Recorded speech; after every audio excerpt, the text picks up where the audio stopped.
Da-da-da, da-da-da, don't you step on a snake. Don't you ride in a plane. Don't you eat a steak. It might kill you. 건강한 한 주 보내셨습니까? 생방송 건강클리닉 윤보리입니다. 당뇨병은 합병증이 더 무서운 질환으로 잘 알려져 있죠. 당뇨병, 당뇨 합병증 중에서 가장 흔한 것이 바로 이 발이 저리고 통증이 동반되는 당뇨병증, 신경병증입니다. 그 다음으로는 당뇨성 망막병증이 또 문제가 되는데요. 이 망막병증은 당뇨를 오래 앓은 분들이 망막이 손상되는 안과 합병증입니다. 주로 노년층에서 많이 발생하는데요. 초기에는 증상이 없다가 서서히 시력이 저하되고 내버려 두게 되면 나중에는 실명까지 이를 수도 있다고 합니다. 당뇨병이 있는 분들이라면 이러한 망막병증이나 다른 안과 질환들도 주의하셔야 될 텐데요. 그래서 오늘 생방송 건강클리닉에서는 당뇨병과 이 눈의 질환에 대해 자세히 알아보는 시간 마련했습니다. 오늘도 여러분을 위한 2대의 상담 전화 활짝 열어놓고 기다리고 있습니다. 259개 5100번, 5200번인데요. 방송 함께 하시다가 궁금한 점 생기신 분 전화 주시면 아주 친절한 상담 해드리겠습니다. 그럼 오늘 이 시간 당뇨병과 눈의 질환에 대해 여러분께 자세한 상담해 주실 전문의 선생님 소개해 드리겠습니다. 안과 전문의 정지원 선생님 나오셨습니다. 선생님 안녕하세요. 네, 안녕하세요. 네, 오늘 주제가 이 당뇨병과 눈의 질환입니다. 당뇨병과 눈은 어떤 관계가 있는지, 당뇨병을 앓고 있다면 또 어떤 눈의 이런 질환을 조심해야 하는지 알아보기 전에 먼저 당뇨병이란 어떤 질환인지 자세히 설명을 좀 해주시죠. 네. 시청자 여러분들도 미리 당뇨병에 대해서 어느 정도 알고 계시겠지만 좀 간단하게 설명을 드리자면은 당뇨병은 우리 몸에서 인슐린의 분비량이 적어지거나 또는 그 대사 이상으로 인해서 포도당이 높은 수준으로, 즉 고혈당으로 계속 유지가 되는 그러한 상태가 되겠습니다. 이렇게 고혈당 상태가 많이 유지가 되면은 우리 몸에서는 갈증을 많이 느껴서 물을 많이 마신다거나 아니면은 소변으로 포도당이 빠져나가면서 소변량이 많아지게 됩니다.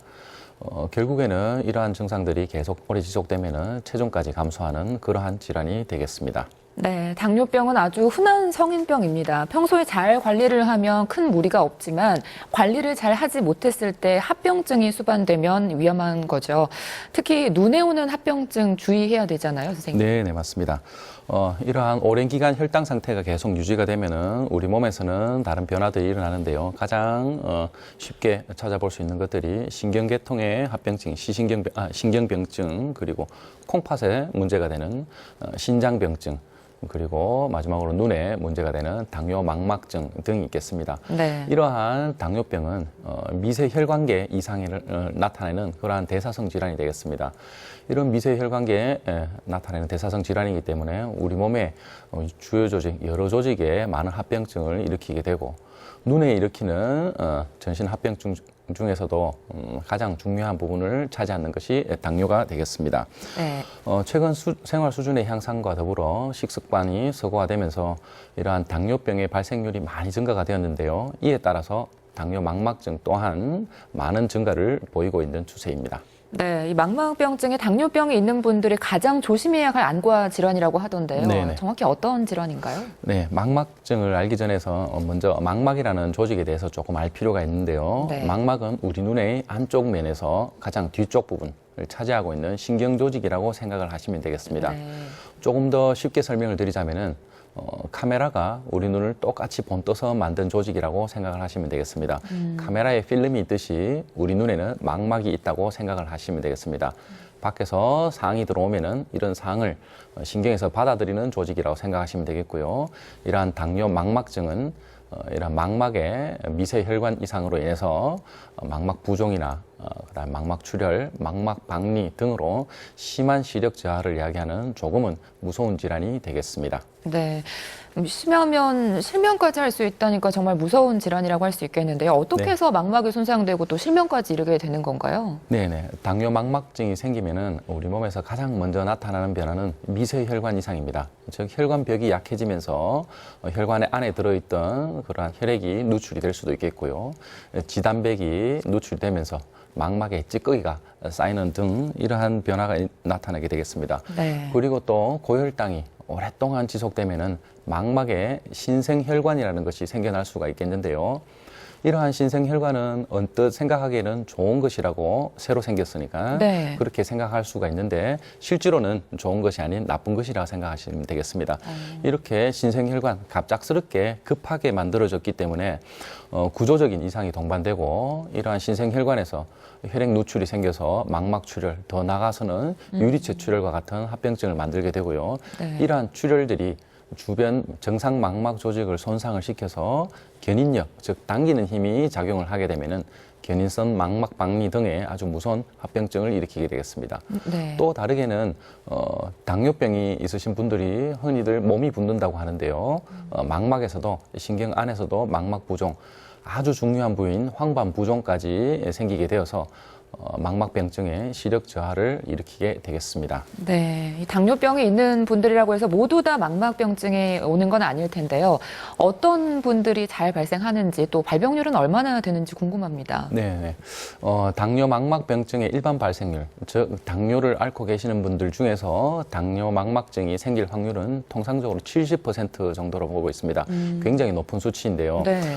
이러한 당뇨 망막증은 당뇨 신병증, 신경병증과 함께 3대 미세혈관 합병증 가운데 하나라고 생각을 하시면 되겠습니다. 당뇨 망막병증의 유병률은 통상적으로 당뇨를 앓은 지 15년이 경과하게 되었는 환자들을 찾아봤을 때 30세 미만에서 생기는 1형 당뇨병에서는 98% 가까운 데서 망막증이 있다고 보고가 되고요. 네. 조금은 경한 단계인 2형 당뇨병에서는 78% 정도에서 당뇨 망막병증을 앓고 있다고 보시면 되겠습니다. 네. 통상적으로 2형보다는 1형 당뇨병에서 당뇨병 자체도 조금 심하지만은 더불어서 망막병증이 발현됐을 때도 조금 더 심한 경과를 나타나는 그런 추세를 보이고 있습니다. 네, 이 당뇨병을 오래 앓은 분일수록 이 망막병증을 조심해야 할 것 같은데요. 아무래도 진단도 좀 복잡하지 않을까 싶은데 진단은 어떤 방식으로 하나요? 네네. 진단은 생각보다는 간단하게 할 수가 있습니다. 가장 기본적인 것이 안저 검사인데요. 네. 이 안저 검사란 안과를 방문하시면은 안약을 놓고 우리 동공을 열어서 눈 뒤에 신경을 보게 되는 것인데요. 이렇게 눈 뒤에 신경을 보면은 가장 먼저 나타나는 것이 미세혈관류라는 혈관 이상이 되겠습니다. 그리고 두 번째로는 점, 선상, 불꽃 모양의 점상 출혈들이 있을 수가 있겠고요. 네. 그리고 망막 내 혈관에서 지단백이 누출이 되면은 노란색의 경성 삼출물이라는 것들을 볼 수가 있겠고요. 또 신경경색으로 인해서 하얀색의 면화반을 볼 수가 있겠습니다. 그리고 망막 내 정맥 미세혈관류의 이상인 정맥혈관류가 나타날 수가 있겠고요. 염주 모양이나 고리 모양의 정맥 모양의 변화 등이 나타날 수가 있겠습니다. 그림을 보시면서 조금 더 설명드리면요. 네. 제일 왼쪽 위에 미세혈관류, 전반적으로 망막이라는 것이 시청자분들한테는 굉장히 생소한 조직이기 때문에 보시기가 조금 어려운데요. 네. 오른쪽에 망막 출혈을 보시면은 혈관들이 정상 혈관들이 있고 그 주위에 까뭇까뭇하고 둥근 반점 같은 망막 출혈이 있겠습니다. 왼쪽 밑에 보면은 지단백의 누출로 동그랗게 노란 원이 보이게 되는데요. 이런 경성 삼출물도 관찰이 되겠고요. 면화반은 중간에 보면 흰색으로 군데군데 덕지덕지 조금은 지저분하게 보이는 그런 부분들이 면화반이 되겠고요. 네. 제일 마지막으로 염주정맥은 정맥의 모양 자체가 꼭 수도관이 막혔는 것처럼 구불구불하게 보이게 되겠습니다. 네. 당뇨성 망막병증의 진단에 대해 알아보고 있습니다. 앞서 설명해 주신 진단 방법 외에 또 다른 진단법도 있나요, 선생님? 네, 가장 기본적인 검사는 안저 관찰이 되겠고요. 네. 그와 더불어서 조금 더 정확하게 어느 정도 범위까지를 구획 짓는 그런 진단 방법들이 있겠는데요. 당뇨 망막증의 가장 기본적인 소견 자체는 형광 안저 촬영이라는 것을 하여서 비관류 부위, 즉 피가 잘 통하지 않는 부위가 얼만큼 되는지 아는 것도 굉장히 중요하다겠습니다. 그리고 이러한 형광 안저 촬영술을 하게 될 경우에 신생혈관이 어느 정도 있고 하는 것을 정확하게 알 수가 있겠습니다. 그리고 망막증의 합병증 중에 하나인 망막 부종을 보기 위해서는 망막 단층 촬영이라는 것을 할 수가 있겠습니다. 그림에서 보시는 것은 형광 안저 조형술이 되겠는데요. 이것을 하기 위해서는 먼저 팔에 있는 정맥을 통해서 염색약을 넣고 난 다음에 특수 사진기를 이용해서 이렇게 앉아 사진을 관찰하는 것이 되겠습니다. 네. 그림에서 보시면 B에서 하얗게 도드라진 부위가 보이게 되는데요. 이런 것이 이제 신생혈관에서 혈액이 누출되는 소견이 되겠습니다. C와 D에서는 전반적으로 조금 어두운 부분이 보이는데 어두운 부분 쪽이 피가 잘 통하지 않는 비관류 부위가 되겠습니다. 다음 사진 보시겠습니다. 네. 다음 사진은 망막내 단층 촬영, 즉 쉽게 생각해서 CT 촬영이라고 생각하시면 되겠습니다. 밑에 있는 B 그림이 정상 조직이 되겠습니다. 황반은 저렇게 밑에 부분처럼 잘록하게, 옴폭하게 들어간 부위가 있어야지 정상적인 시력이 유지가 되는데 망막증이 심한 경우, 즉 부기가 있으면은 A 그림처럼 위에 그림처럼 저렇게 물이 차서 부은 양상을 볼 수가 있겠습니다. 네. 당뇨를 오래 앓던 분이 갑자기 시력이 떨어진다면 이 당뇨성 망막병증을 의심해 볼 수가 있겠는데요. 생방송 건강클리닉, 오늘은 당뇨병과 이 눈의 질환에 대해 궁금증 풀어보고 있습니다. 여러분을 위한 2대의 상담 전화 기다리고 있는데요. 259개 5100번, 5200번입니다. 방송 함께 하시면서 이쪽 궁금하신 점 있으시면 전화 주시면 여러분께 친절한 상담 해드리겠습니다. 생방송 건강클리닉 정지원 안과 전문의와 함께 하고 있는데요. 선생님, 이 진단을 하면은 망막병증이 여러 단계로 나뉘어진다고 하는데 이게 네네. 분류는 어떻게 하는 건가요? 네네. 이 망막병증 또한 다른 질환, 즉 위암이나 다른 질환들도 여러 단계로 기수를 구분하듯이 망막병증 또한 진단 단계가 여러 단계로 구분이 됩니다. 가장 기본적으로는 증식성과 비증식성으로 구분이 되는데요. 네. 이렇게 증식성, 비증식성 구분하는 가장 중요한 요인은 신생혈관의 유무가 되겠습니다. 이러한 신생혈관이 발생하는 단계면은 증식성이라고 말을 하고요. 그리고 신생혈관이 아직 발현이 되지 않은 단계라면은 비증식성으로 구분을 하게 됩니다. 네. 비증식성은 다시 약한 정도, 중간 정도, 심한 정도의 3가지로 구분이 되고요. 그리고 증식성은 저위험군, 고위험군 이렇게 2가지로 구분이 되겠습니다. 네. 사진을 보시면서 좀 설명드리겠습니다. 네. 예. 비증식성 외에 증식성 조금 심한 경우를 준비를 해왔는데요. 위의 사진은 섬유혈관막이라는 것이 증식을 해서 조금 전에 보던 그런 망막과는 달리 아주 지저분하고 이게 무엇인지 잘 못 알아볼 정도로 아주 심한 경우가 되겠습니다. 네. 밑에 그림은 동그랗게 주머니처럼 피가 차 있는 모양이 되겠는데요. 유리체 출혈 양상이 되겠습니다. 다음 그림 보시겠습니다. 예, 증식성 망막병증에서 나타나는 신생혈관들의 사진이 되겠는데요. A, B, C 이 3가지 그림 전부 다 정상 혈관 외에 아주 잔잔한 얇은 혈관들이 방사성 모양으로 뻗어나가는 것을 보실 수가 있겠습니다. 저러한 혈관들이 신생혈관이 되겠고요. 주위에 있는 정상 혈관들보다 굵기도 매우 약하고 눈에 언뜻 보기에도 굉장히 약한 것을 볼 수가 있겠습니다. 이러한 혈관들을 형광 안저 촬영을 하면은 D처럼 보이게 되는데요. D에서 정상 혈관 외에 주위에 이렇게 하얗게 퍼져나가는 뭔가 조금 누출이 되는 새 나오는 듯한 양상을 띠는 게 신생혈관이 되겠습니다. 네. 다음 사진 보시겠습니다. 예, 조금 더 확대해서 사진을 찍어 놓은 것이고요. A 그림은 신생혈관이 되겠고요. B는 망막내 정맥의 이상이 되겠습니다. C와 D는 역시 신생혈관의 사진이 되겠습니다. 네. 망막병증은 증식성, 비증식성, 그리고 초기 단계도 고위험 단계로 분류할 수 있는데요. 이렇게 분류하는 게 치료 방법을 결정하는 것과 관계가 있을까요, 선생님? 네, 물론입니다. 당뇨 망막병증에 의한 시력 손상은 주로 황반 부종이라든지 아니면 견인성 망막 박리 그리고 안구내 출혈 때문인데요. 이러한 시력 저하를 나타내는 요인들은 적절한 시기에 레이저 치료를 하거나 아니면 안구내 주사로서 심각한 시력 손상을 막을 수 있는 것이 사실입니다. 네. 따라서 당뇨 망막병증의 조기 검진과 진료를 통해서 이러한 레이저 치료를 받을 시기가 되었는지 아는 것이 아주 중요하게 되겠고요. 그에 따라서 적절한 치료가 이루어진다면 아주 심각한 시력 손상은 막을 수가 있게 되겠습니다. 네, 적절한 시기에는 레이저 치료를 이용해서 실명을 예방할 수 있다고 하셨는데요. 이 치료 방법에 대해 좀 더 자세히 살펴보죠. 선생님, 레이저 치료는 언제 어떻게 할 수 있는 건가요? 네, 당뇨 망막증의 가장 기본적인 치료가 되겠습니다. 최근 연구 논문에 따르면은 적절한 시기에 레이저 치료를 한 경우는 레이저 치료를 받지 않은 경우보다 아주 심각한 시력 손상을 50% 정도 막을 수 있다는 논문이 나오게 되면서 레이저 치료에 대한 것이 스탠다드로 자리 잡게 되었는데요. 네.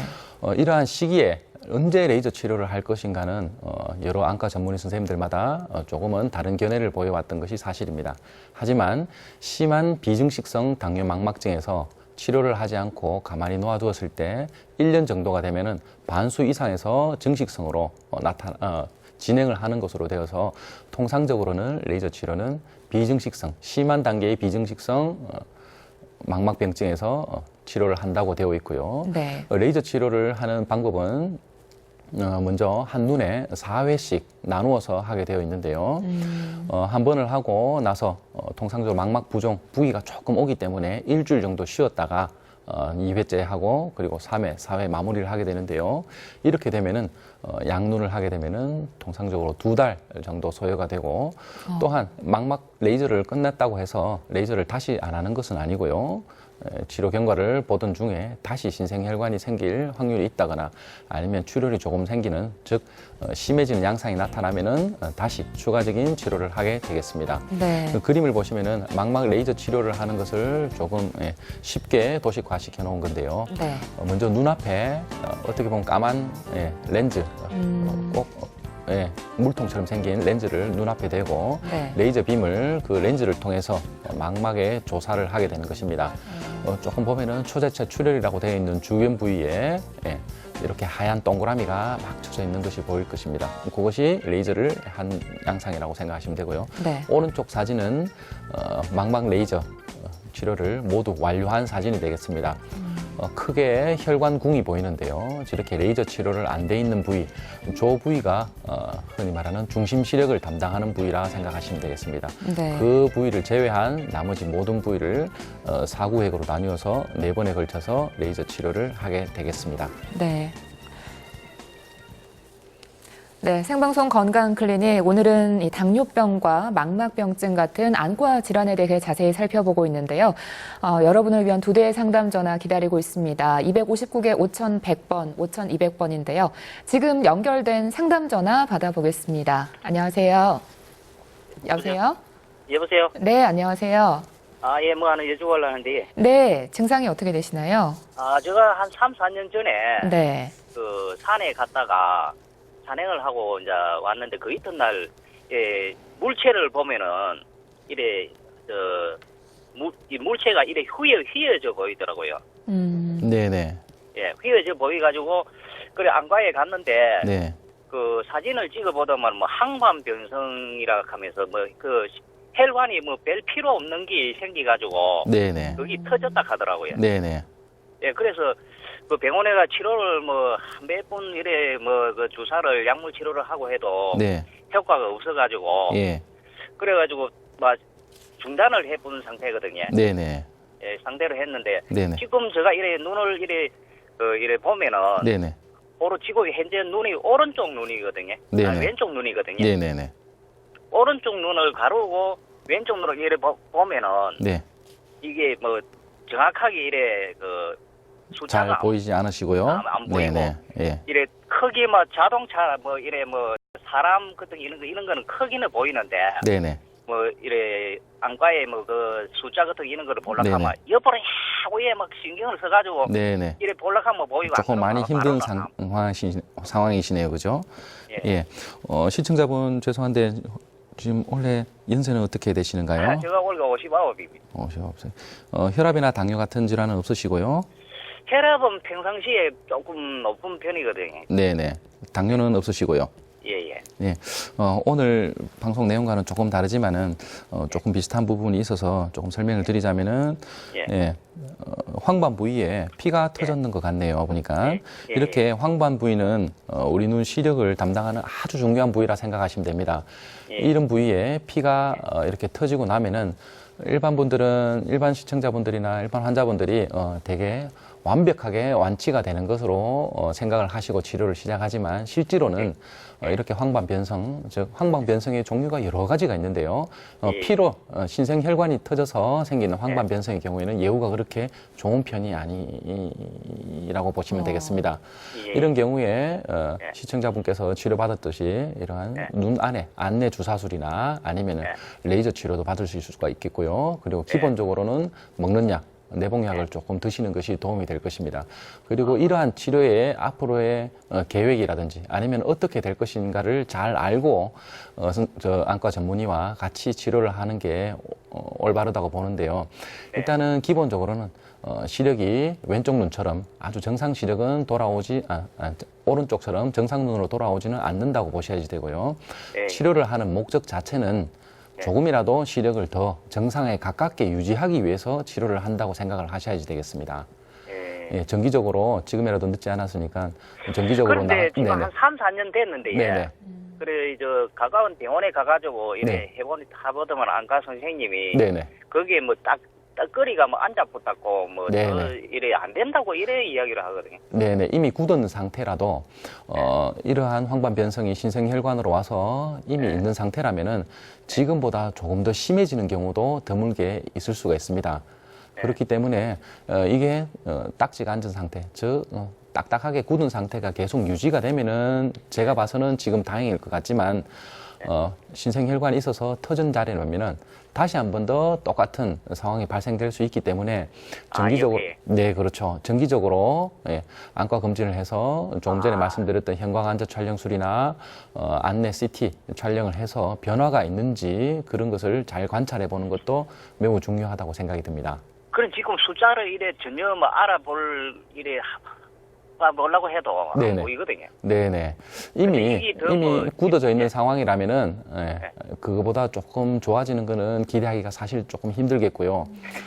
지금 치료를 하는 것은 숫자도 알아볼 수 없지만 더 심한 경우는 앞에서 손 흔드는 것도 모를 정도로 눈이 나빠질 수 있기 때문에 그 정도까지 가는 걸 막자라고 생각을 하시면 되겠습니다.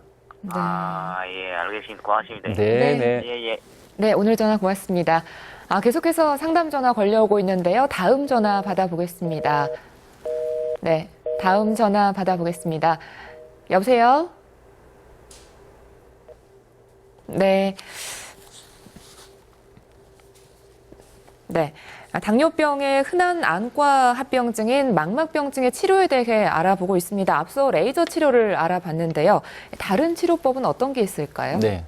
가장 기본적인 치료는 이제 레이저 치료가 되겠고요. 네. 그 외에도 망막 부종이나 흡수되지 않은 출혈 등이 있을 때는 아바스틴이라고 눈 속에 직접 주사를 넣어서 그러한 부종을 가라앉히고 신생혈관을 생성에 조금 억제시키는 그러한 치료들이 있을 수가 있겠습니다. 그리고 아주 심한 출혈이나 견인성 망막 박리 등이 있을 때는 최근 들어서는 많이 하고 있지는 않지만 아주 심한 경우에는 수술적 치료인 유리체 절제술과 같은 그러한 치료법도 생각을 해볼 수가 있겠습니다. 네. 망막병증의 치료로 주사 치료를 지금 말씀해 주셨는데 이게 어떤 주사인지 또 어떤 효과가 있는지 궁금한데요. 네. 일반적으로 아바스틴이라는 주사를 최근 들어서는 많이 사용을 하고 있는데요. 네. 이러한 아바스틴의 원리는 망막 부종, 즉 부기를 가라앉히고 또 신생혈관을 억제하는 그러한 치료가 되겠는데요. 이러한 아바스틴의 치료 원리는 망막 내에서 신생혈관을 유도하는 그러한 인자, 화학적 인자가 있는데 이러한 화학적 인자에 억제제가 된다고 생각을 하시면 되겠습니다. 네. 맨 처음에 아바스틴이 나올 때는 망막 치료제로 나온 것이 아니고 대장암 치료제, 대장암 치료제로 현재까지도 널리 사용되고 있는데 연구 과정 중에 대장암의 신생혈관을 억제한다는 것들이 밝혀지면서 그러면 이것을 안구 내 눈 안에 신생혈관 억제에도 도움이 되지 않을까 해서 연구를 해본 결과 실제로 많은 도움이 되었고요.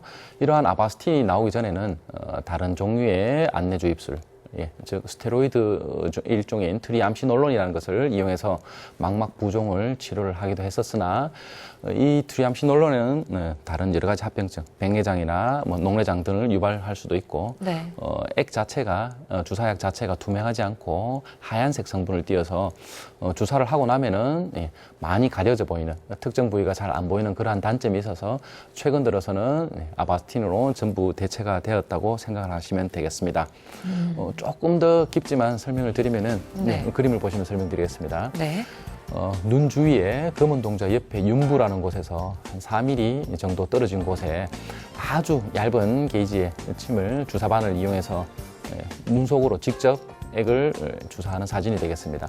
그림에서는 액이 하얗게 나오지만 저것은 나온다는 것을 모식하기 위해서 한 것이고요. 실제로 주사액 자체는 맑고 투명한 액체이기 때문에 눈에 주사를 했을 때 아무런 느낌도 없게 되겠습니다. 네. 망막병증으로 수술을 하는 경우도 있다고 하는데요. 어떤 네네. 경우 수술까지 가나요? 네, 정기 검진을 통해서 이러한 당뇨를 관리를 잘 하시고 망막증을 관리를 잘 하신다면은 즉 비증식성 단계 심한 정도에서 레이저 치료를 잘 받으시고 그때 맞추어 망막 부종 치료, 즉 아바스틴 주입술이나 이런 것들을 한다면은 크게 문제가 되지 않으나 이미 심한 정도로 병원에 왔을 때는 어쩔 수 없이 수술을 생각을 해 보아야지 되겠습니다. 네. 예. 표를 보시면서 설명을 드리면요. 네. 수술 대상이 여러 가지가 있는데 가장 기본적으로 생각해야 될 것은 출혈이 되겠습니다. 피가 많이 나서 가만히 놔둬도 흡수가 잘 되지 않을 것 같은 그 정도의 많은 양의 흡수되지 않은 유리체 출혈 또는 혼탁이 있을 때는 피리, 이러한 출혈을 수술적으로 제거를 해줘야지 되겠고요. 한번 주사 치료나 레이저 치료로 유리체 출혈이 어느 정도 컨트롤 됐다 하더라도 다시 또 재발해서 계속 생기는 경우에는 수술적으로 치료를 필요하게 되겠습니다. 두 번째로 생각하는 것이 망막 박리가 되겠습니다. 네. 망막 박리 부분은 신경이 떨어진다는 말인데요. 네. 이렇게 신경이 떨어졌을 때는 약물 치료나 레이저 치료로 이 박리되어 있는 신경을 다시 재유착시키기 힘들기 때문에 망막 박리가 있는 경우에는 전부 다 유리체 절제술의 수술 대상이 되겠습니다. 네. 그리고 출혈 중에서도 주변부에 있는 출혈이 아닌 황반 앞, 조금 전에 말씀드렸듯이 황반이라는 것이 시력에서 가장 중요한 역할을 담당하는 부위이기 때문에 네. 그 부위를 피가 가리고 있다면 즉시로 수술적인 치료가 필요하다 하겠습니다. 네. 이렇게 망막병증으로 수술을 해야 된다면 어떤 수술을 하게 되는지 또 경과는 어떻게 되는지 궁금합니다. 네네. 수술적인 방법인 유리체 절제술을 통해 병의 진행을 막고 심각한 시력 저하를 피할 수 있는 것이 사실인데요. 네. 준비된 그림을 보시면서 조금 더 설명을 드리도록 하겠습니다. 네. 먼저 안구에 작은 구멍을 3개를 뚫게 되는데요. 제일 오른쪽에 보이는 것이 이런 안구 자체를 수술을 하는 동안에 압을 유지하기 위해서 관류액, 즉 물과 같은 비슷한 성분이 계속 안압을 일정하게 유지해주는 장치라 생각하시면 되겠고요. 그다음 중간에 있는 긴 막대기 같은 것이 빛을 비춰주는 광학, 즉 라이트 소스라 생각하시면 되겠고요. 제일 왼쪽에 있는 것이 실제 수술 도구가 되겠습니다. 왼손으로는 통상적으로 빛을 조사하면서 밝히고 오른쪽 부위로 유리체 절제술하는 커터나 아니면 집게 등을 사용해서 출혈된 부위를 정리를 하고 떨어진 망막 부위를 레이저로 다시 재유착을 시키고 하는 등의 수술이 되겠습니다. 네. 증식성 당뇨 망막병증에 대한 유리체 절제술의 결과는 지난 30년 동안 수술 술기의 발전 그리고 기구들의 발전으로 많은 향상이 이루어졌는 것들이 사실이고 네. 이러한 수술로 인해서 아주 심각한 시력 저하 또는 실명을 많이 없애왔던 것이 사실입니다. 하지만 이렇게 수술 술기가 아무리 좋다 하더라도 이미 진단된 당시에 많이 심한 상태라면 수술을 하고 나서도 시력 결과가 그리 좋지 않은 것이 사실입니다. 네. 그러므로 당뇨가 있으신 분들은 망막병증이 없다 하더라도 정기검진과 철저한 자기관리로 인해서 이러한 망막증의 발생률을 줄이고 발생이 되었다 하더라도 적절한 시기에 레이저 치료나 주사 치료 등을 해서 잘 관리하시기를 당부드립니다. 네, 최근에 이 당뇨 망막병증으로 진료를 받은 분들이 크게 늘어나고 있다고 합니다. 당뇨병과 눈 건강에 대해 계속해서 상담 전화 받고 있는데요. 259개 5100번, 5200번입니다. 방송 함께 하시면서 전화 주시면 여러분께 친절한 상담 해드리겠습니다. 바로 상담 전화 연결해보죠. 여보세요? 여보세요? 네, 안녕하세요. 예. 네, 증상이 어떻게 되시나요? 저는 당뇨 온 지 한 3년 됐고요. 네. 네. 눈을 다친 지가 한 2년 5개월 정도 됐거든요. 눈을 다치셨다고요? 예, 눈을 산에 가서 나무에 눈을 약간 찔렸습니다. 네네. 근데 병원에 가니까 그게 눈이 너무 아파서 병원에 가니까 키스가 났다 하더라고요. 네네. 눈동자에. 네네. 근데 그 이후로 계속 눈이 아프거든요. 병원에서 약을 주도 이제 치료를 하고 약을 네. 눈에 쓰셔도 넣고, 네. 예, 넣고 해도 네네. 그게 정세가 완화가 안 되고 그냥 네. 자고 일어나면 항상 아프거든요. 예. 그래서 이제 그 소금물 같은 약이라 하면서 그거는 괜찮고 다른 거는 네네네. 여보세요? 네네. 다른 거는 효과가 다른 효과가 없더라고요. 없으시고 예, 예. 소금물로 된 소금 성분의 그런 안약은 예, 예. 조금 효과를 보셨다는 말이시죠? 예, 예. 네. 근데 지금까지 그게 아프거든요. 네네네. 그래서 뭐 병원에서는 별 뭐 그 심한 건조증이라 하고 네네. 다른 뭐 그런 건 없다고 하는데 네네. 근데 저는 계속 아픈데 그게 당뇨에서 치료가 안 되는 그런 증상입니까? 아, 네네. 지금 이제 시청자분께서 말씀하신 거는 당뇨 망막병증과는 조금 상관없이 앞에 즉 각막 검은 동자 부분에 문제가 조금 생기신 것 같은데요. 당뇨가 없다 하더라도 검은 동자에 이렇게 기스, 실제로는 기스가 아니고 살짝 포를 뜨듯이 상피세포가 떨어져 나가는 건데요. 이렇게 검은 동자에 기스가 나면은 치료가 처음에는 잘 돼도 나중에 재발을 하는 경우가 굉장히 많습니다. 특히나 당뇨가 있으신 분들은 처음에는 잘 아물었지만 재발되는, 즉 진단명이 재발성 각막 미란이라는 것이 있는데요. 예. 다시 벗겨지지는 않지만 쉽게 말해서 피부가 한번 네. 화상을 입어서 이렇게 벗겨졌는데 이게 나으면서 제대로 깨끗하게 잘 낫지 않는 상태, 저 밑에 피부 밑조직과 단단하게 안 붙어 있어서 다시 조그만 자극이 갔을 때 다시 자꾸 피부가 벗겨지는 그러한 현상이라 생각하시면 됩니다. 재발 병명이 재발성 각막 미란이기 때문에 계속 조금 괴롭히는 경우가 있는데요. 이러한 진단을 하고 나서 많이 심한 경우에는 검은 동자를 천자, 즉 작은 바늘로 구멍을 뚫어주는 그런 치료를 할 수도 있겠고요. 검은 동자에 특수 레이저를 이용해서 레이저 치료를 하는 경우도 있겠습니다. 그리고 그 정도 치료가 아니고 그 정도 심하지 않는다면은 보호용 소프트 렌즈라는 것이 있는데요. 그런 것을 많이 안 좋을 때는 장기적으로 한 2주에서 3주 정도 장기 착용을 하시면은 증상 호전에 도움이 되겠고요. 일반적으로 아침에 일어날 때 눈을 뜨면서 아프다는 것을 느끼면서 많이 깨시는데요. 이런 경우에는 평상시에 잘 때 눈물약을 굉장히 많이 쓰셔야지 된다고 보시면 되겠습니다. 그리고 주무실 때 주위의 환경이 많이 건조한 경우에 이런 것들이 많이 유발되기 때문에 항상 가습기나 아니면은 세수대야에 물을 떠놓고 방한 습도를 많이 유지해 주시는 것이 도움이 많이 되겠습니다. 그리고 거기서 또 조금 더 신경 쓰신다면 평상시에 물을 많이 드시고 따뜻한 물수건 찜질도 도움이 많이 되겠습니다. 네. 네. 도움이 좀 되셨나요? 예, 감사합니다. 네, 네. 오늘 전화 고맙습니다. 네. 네. 네, 이어서 다음 전화. 여보세요? 네, 안녕하세요. 네. 네, 증상이 어떻게 되시나요? 증상이 저도 당뇨가 한 15년쯤 됐는데요. 네. 네. 네, 15년쯤 됐는데 한 15년 전 당뇨 앓고부터 그 검진을 쭉 받아왔습니다. 망막 검사 검진 아, 네네. 받아왔는데 또 무슨 사정으로 한 3, 4년 지금 망막 검사를 못 받고 있었습니다. 네네. 예, 그런데 요즘은 눈이 좀 침침하니 눈물도 많이 나고 이래서 네네. 병원을 한번 갈 생각인데 아직 선생님이 나오시길래 상담을 한번 해보려고요. 네네네. 실례지만 지금 연세가 어떻게 되시는가요? 68세입니다. 아, 네. 지금 연세가 68세 정도 되시고 당뇨 15년 되면은 시력이 떨어지는 원인은 가장 흔한 것부터 생각하시는 게 맞을 것 같고요. 가장 흔하다면은 일단 단순 노화로 인해서 시력이 떨어지는 게 있을 수 있겠고요. 그 다음에 두 번째로 생각하는 것은 백내장이 되겠죠. 연세가 많으시니까 노화로 인한, 거기다가 당뇨까지 있기 때문에 조금 더 빨리 백내장이 온다고 생각하시면 되겠고요. 그리고 마지막으로 생각해 볼 수 있는 것이 당뇨 망막증이 되겠습니다.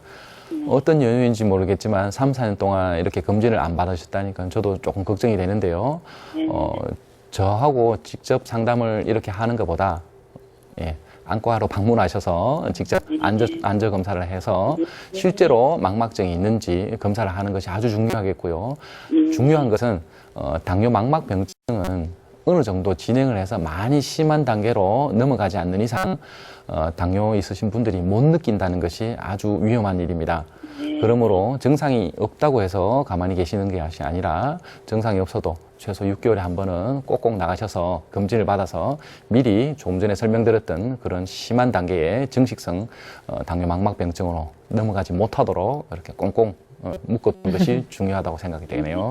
네. 감사합니다. 예. 네. 네, 오늘 전화 고맙습니다. 생방송 건강클리닉 오늘은 정지원 안과 전문의 모시고 당뇨병과 안과 합병증에 대해 알아보고 있습니다.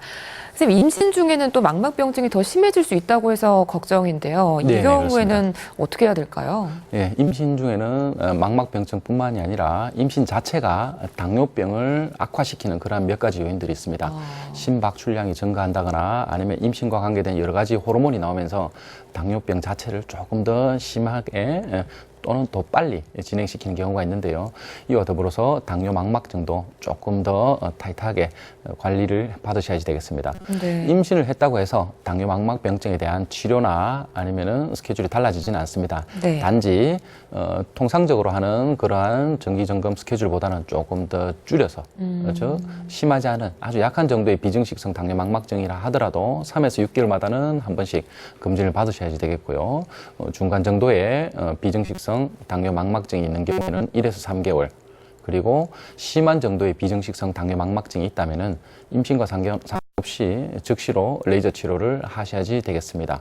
그 외에도 망막 부종이나 다른 것들이 있을 때에도 똑같이 임신과 상관없이 똑같은 치료를 한다고 보시면 되겠습니다. 네. 이렇게 관리를 하시다가 임신이 끝나면, 즉 출산 후에는 3개월 내에 마지막으로 최종적으로 한 번 더 관리를 받으시는 것이 도움이 되겠습니다. 네.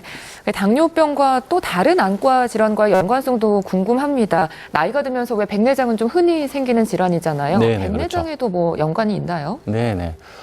당뇨병이 있는 사람들이 당뇨병이 없는 사람들에 비해서 백내장이 발생할 확률이 5배 정도 높다고 합니다. 네. 실제로 당뇨 환자들을 이렇게 조사를 해봤을 때 백내장 자체 유병률이 한 13% 정도 된다고 이렇게 보고 있고요. 네.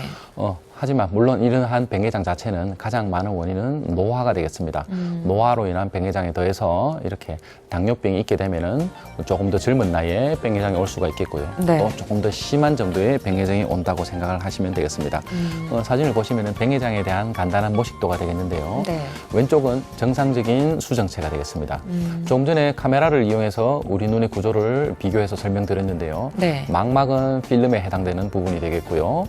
이러한 수정체, 이거는 카메라의 렌즈에 해당되는 부분이라 하겠습니다. 네. 백내장 자체는 왼쪽 위에 맑고 깨끗한 수정체가 어떠한 원인이든지, 즉 노화든지 아니면 당뇨병이든지 아니면 외상, 다쳐서든지 이렇게 오른쪽처럼 노랗고 단단해지게 변하게 되는, 즉 혼탁이 오는 그런 것들이 백내장이 되겠습니다. 네.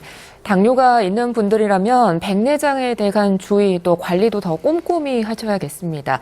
선생님, 백내장을 늦추는 방법이라든지 또 치료는 어떻게 하는 게 좋나요? 네, 일단은 백내장이 진단이 되게 되면은 기본적으로 약물 치료를 하게 되겠습니다. 뭐 특정 아미노산 형태의 안약이라든지 먹는 약을 이용해서 일정 기간 동안 백내장 치료는 안 되지만 진행을 조금 늦출 수는 있게 되겠습니다. 하지만 어느 정도 심한 단계가 되면은 불행히도 아직까지 백내장에 대한 절대적인 치료는 수술적인 방법밖에 없다고 생각하시면 되겠습니다. 통상적으로 초음파를 이용해서 아주 3mm 정도 작은 정도의 절개를 해서 안에 있는 강화된 혼탁이온 수정체를 잘게 조각을 내서 흡수를 하는 그런 치료를 하게 되는데요. 네, 그림을 보시면서 조금 더 자세히 설명드리도록 하겠습니다. 네. 네, 제일 왼쪽에 먼저 긴 막대기처럼 생긴 것이 초음파 기구가 되겠습니다. 네. 노랗게 된 부분이 혼탁해진 수정체가 되겠는데요. 수정체 낭에서 아주 미세 절개를 한 다음 초음파 흡인기를 이용해서 혼탁해진 수정체 핵을 깨끗이 제거하는 과정이 되겠고요. 이렇게 깨끗이 제거하면은 이러한 수정체를 대신할 수 있는 인공 수정체를 넣어야지 되는데요. 두 번째 사진이 인공 수정체를 접어서 이렇게 넣는 사진이 되겠습니다. 네. 세 번째는 마지막 완성된 사진이 되겠는데요. 인공 수정체가 원래 있던 혼탁한 수정체를 대체하고 있는 모습이 되겠습니다. 네.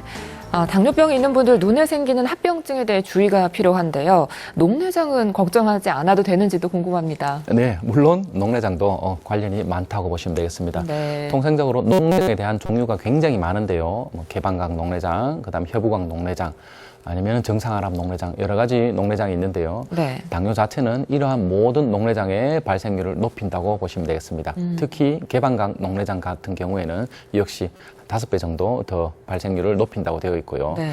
하지만 당뇨와 관련된 녹내장 중에서 가장 유념 유익 있게 보고 있는 것은 신생혈관 녹내장이라는 것입니다. 망막증에서도 정식성, 비정식성을 구분할 때 신생혈관이 굉장히 중요한 역할을 차지했었는데요. 네. 이러한 녹내장에서도 신생혈관이 생겨 있는 녹내장은 굉장히 위험하고 또한 치료도 잘 안 되는 아주 힘든 질환이 되겠습니다. 네. 그림에서 보시면은 네. 망막에 있던 신생혈관 자체가 다시 앞에 홍채 부분이 되겠죠. 우리 조리개에 저렇게 신생혈관이 나타나게 된 것인데요. 네. 실제로 밑에 부위에 한 3분의 1 정도가 황토색으로 신생혈관이 없는 부위, 정상 조직이 되겠습니다. 위쪽에 저렇게 방사성으로 동공을 향해서 주변 부위에서부터 이렇게 자라와 있는 혈관이 신생혈관이 되겠는데요. 저런 식으로 신생혈관이 생기게 되면은 안압이 굉장히 많이 높게 올라가게 되겠습니다. 네. 신생혈관 자체가 우리 우리 눈 안에 있는 방수라는 것이 우리 눈 안을 순환하면서 돌게 돼 있는데요. 그러한 길을 차단해서 아주 심각한 정도의 녹내장을 만든다고 되어 있습니다. 네, 녹내장은 특히나 완치가 없는 병이라서 치료에 대한 걱정도 더 큽니다. 네네. 녹내장의 치료와 관리는 어떻게 하는 게 좋습니까? 예, 녹내장의 치료는 당뇨와 상관없이 기본적으로 모든 녹내장의 치료 목표는 안압을 떨어뜨리는 것이 되겠습니다. 치료 목표 안압이라는 것이 있는데요. 이는 처음에 안과를 방문하셨을 때 측정했던 안압에서 30%를 떨어뜨리는 게 기본적인 목표가 되겠습니다. 이렇게 안약을 사용해서 30%가 떨어지고 난 다음에는 주기적으로 시야 검사라든지 아니면 안구내 단층 촬영 등의 녹내장을 잘 알 수 있는 기능 검사를 해서 더 이상 진행을 하지 않는다면은 기존 쓰고 있던 안약을 그대로 유지를 하고 안약을 해서 목표 안압으로 떨어졌는데도 불구하고 이러한 증상이 좀 더 심해진다는 사인이 있게 되면은 안약을 좀 더 추가를 해서 할 수도 있겠습니다. 네. 하지만 이렇게 안압을 안약으로 열심히 떨어뜨렸는데도 계속 진행하는 양상을 보이게 되면은 역시 녹내장에서도 수술적인 치료 방법을 쓸 수가 있는데요. 이때 녹내장에서 하는 수술적인 치료 방법은 수술로서 이것을 완치시키는 개념이 아니라 단순히 안압을 떨어뜨리는 것이기 때문에 수술한 후에도 안약을 이용해서 다시 안압을 떨어뜨려야 되는 경우가 종종 생길 수가 있게 되겠습니다. 네. 조금 전에 말씀드렸던 망막 관련된, 즉 당뇨와 관련된 혈관 녹내장 같은 경우에는 통상적으로 안약으로서 지 않을 뿐더러 네. 뒤에 같이 있는 당뇨 망막병증의 치료가 완벽히 조절이 되어야지만 이 안압이 조절되는 양상을 띠기 때문에 조금 더 힘든 치료가 된다고 생각을 하시면 되겠습니다. 네, 백내장, 녹내장에 대해 알아봤는데요. 이 외에도 당뇨 환자들이 주의해야 할 눈의 질환들이 또 있을까요? 네. 흔하게 나타나는 질환은 아니지만 조금 드물게 나타나는 질환을 보면은요, 신경계통에, 즉 눈 안에 신경계통에 합병증이 나타날 수가 있겠는데요. 앞허혈성 시신경병증이라는 게 나타나게 되겠습니다. 네. 시신경에서 앞쪽 부위에 피가 잘 돌지 않아서 나타나는 이러한 일련의 질환들이 되겠는데요. 이러한 질환이 나타나게 되면은 시야의 반틈 부위, 즉 위쪽이나 아래쪽 180도를 기준해서 수평 시야 결손이 나타나게 되겠습니다. 이러한 환자분들을 신경을 다시 안저 검사를 하게 되면은 심한 정도의 유두부종이 나타나는 경우도 볼 수가 있겠고요. 그리고 동공 반응의 이상도 나타날 수가 있겠습니다. 또 다르게 생각해 볼 수 있는 것은 당뇨병으로 인해서 눈을 움직이는 신경, 즉 동안신경이나 활차신경, 외전신경, 즉 눈을 움직이는 신경에 이상이 오게 되면은 복시가 나타난다거나 아니면 사시도 드물게 나타날 수가 있게 되겠습니다. 네. 생방송 건강클리닉 오늘은 당뇨병과 눈의 질환에 대해 알아보고 있습니다. 지금 유두부종에 관한 그림이 나가고 있는데요. 네네. 이 앞허혈성 시신경병증에서 나타나는 유두부종 그림이 되겠고요. 네. 유두부종도 많이 심하게 되면은 저렇게 화염상 출혈, 피가 터지는 것을 볼 수가 있겠습니다. 네. 네. 네. 지금 2대 상담 전화 계속해서 열려 있습니다. 259개 5100번, 5200번인데요. 전화 주시면 자세하고 친절한 상담 해드리겠습니다. 당뇨가 있으신 분들이라면 정기검진을 통해서 당뇨 망막병증을 조기 발견하고 또 예방하는 게 참 중요할 텐데요. 선생님, 이 검진은 얼마에 한 번씩 받는 게 좋을까요? 네네. 실제로 이러한 당뇨가 있음에도 불구하고 안과 검진을 받지 않은 경우가 굉장히 많다고 할 수가 있겠습니다. 네. 조금 전에 상담 중에서도 말씀드렸듯이 이러한 당뇨 망막병증 자체는 본인이 환자분 스스로가 자각 증상을 느끼는 게 굉장히 후기, 즉 심해져서야 느낄 수 있기 때문에 정기 검진을 받는 것이 굉장히 중요한데요. 네. 실제로 시력이 떨어져서 안과를 방문했을 때는 아주 심한 정도의 증식성 당뇨 망막증으로 바로 진단이 되는 경우도 허다하게 있는 경우가 되겠습니다. 네. 따라서 이러한 경우에 제때 레이저 치료나 안내 주사 시술로 인해서 제때 치료만 받았다면은 아주 심각한 정도의 시력 손상을 막을 수 있는 것이 사실입니다. 따라서 모든 당뇨 환자에서는 임상 소견이 없다 하더라도 6개월 정도에 한 번은 안과를 방문하셔서 검진을 받으셔야지 되고요. 기왕에 당뇨 망막증이 진단이 된 분이라면은 최소한 3에서 6개월 정도마다 한 번은 꼭 안과를 방문하셔서 검진을 받을 것을 적극 추천드리고 있습니다. 네. 이미 이렇게 당뇨 망막증으로 진단을 받으셨던 분이라면은 약한 정도의 비증식성 당뇨 망막증에서는 6개월에 한 번 정도, 그리고 중간 정도 비증식성 당뇨 망막증이라면은 3에서 6개월마다 한 번 정도, 그리고 심한 정도의 비증식성 망막병증이 진단이 된다면은 그 즉시로 레이저 치료와 함께 1개월마다 치료를 받으실 것을 권장드리고 있고요. 이보다 더 심한 단계인 증식성 당뇨 망막병증을 넘어간 단계라면은 그 상황에 따라서 망막병이 있으면은 아바스틴 안내 주입술을 시행과 함께 레이저 치료를 즉시로 받아야 될 것이고요. 불구하고 조금 진행되는 양상을 띈다면은 수술적 치료까지 고려를 해보셔야지 되겠습니다. 네. 생방송 건강클리닉 오늘 이 시간은 정지원 안과 전문의 모시고 이 당뇨병과 눈의 질환에 대해 살펴봤습니다. 선생님, 끝으로 시청자분들께 한 말씀 해주시죠. 네. 당뇨 망막병증 자체는 선진국에서 중장년층의 시력 저하 원인 중 아주 많은 부분을 차지하고 있는 것이 사실입니다. 네. 연구와 논문에 따르면은 망막에 신생혈관이 발생했을 때 적절한 치료, 즉 레이저 치료나 아바스틴 주사를 했는 분과 그렇지 않은 게 50% 이상에서 차이가 난다고 이런 보고들이 일어나고 있습니다. 예전에는 당뇨 망막병증 자체를 진단하는 기술도 부족을 했고 진단이 된다 하더라도 수술 기법이나 치료, 주사약제 이런 것들이 없었기 때문에 시력 예후가 좋지 않은 것이 사실입니다. 하지만 요즘에는 이러한 아바스틴 주사, 그리고 레이저 기술의 발달, 그리고 망막 수술의 수술 기구, 그다음에 수술 방법의 발달로 인해서 심각한 시력 저하를 막을 수 있는 것이 사실이 되겠습니다.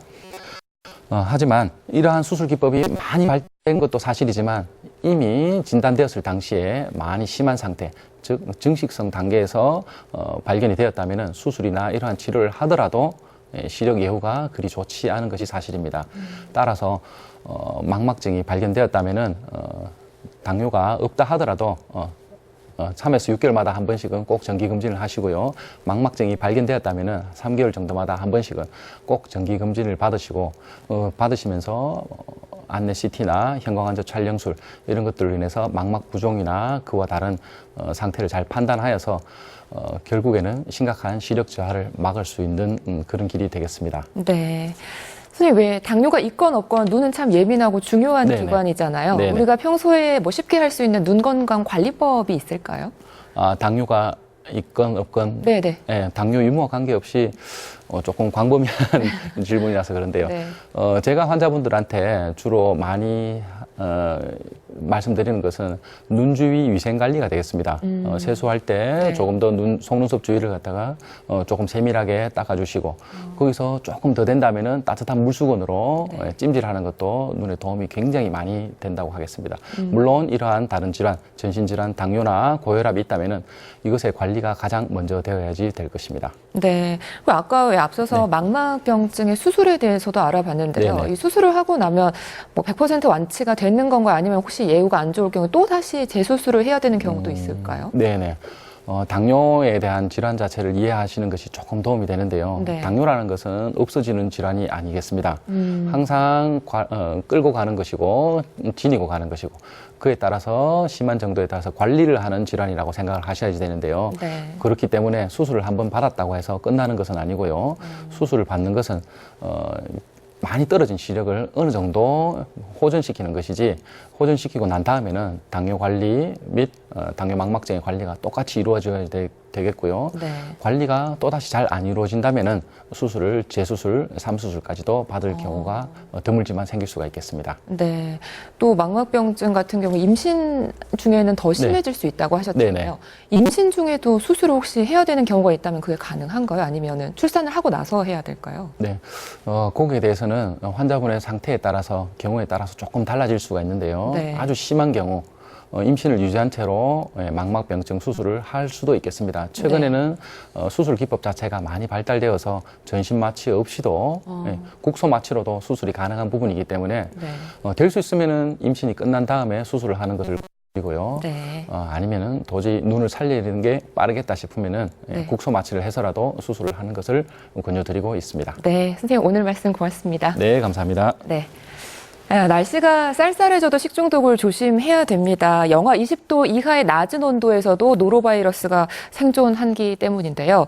겨울철 식중독 환자 수는 연간 900여 명에 이르는데 이 중 55%가 노로바이러스 때문입니다. 가장 좋은 예방법은 역시 손 씻기입니다. 노로바이러스는 흡착력이 좋기 때문에 손을 30초 이상 흐르는 물에 깨끗이 씻는 게 좋다고 하네요. 건강한 한 주 보내시고요. 생방송 건강클리닉 오늘은 여기서 인사드리겠습니다. 함께해 주신 여러분 고맙습니다.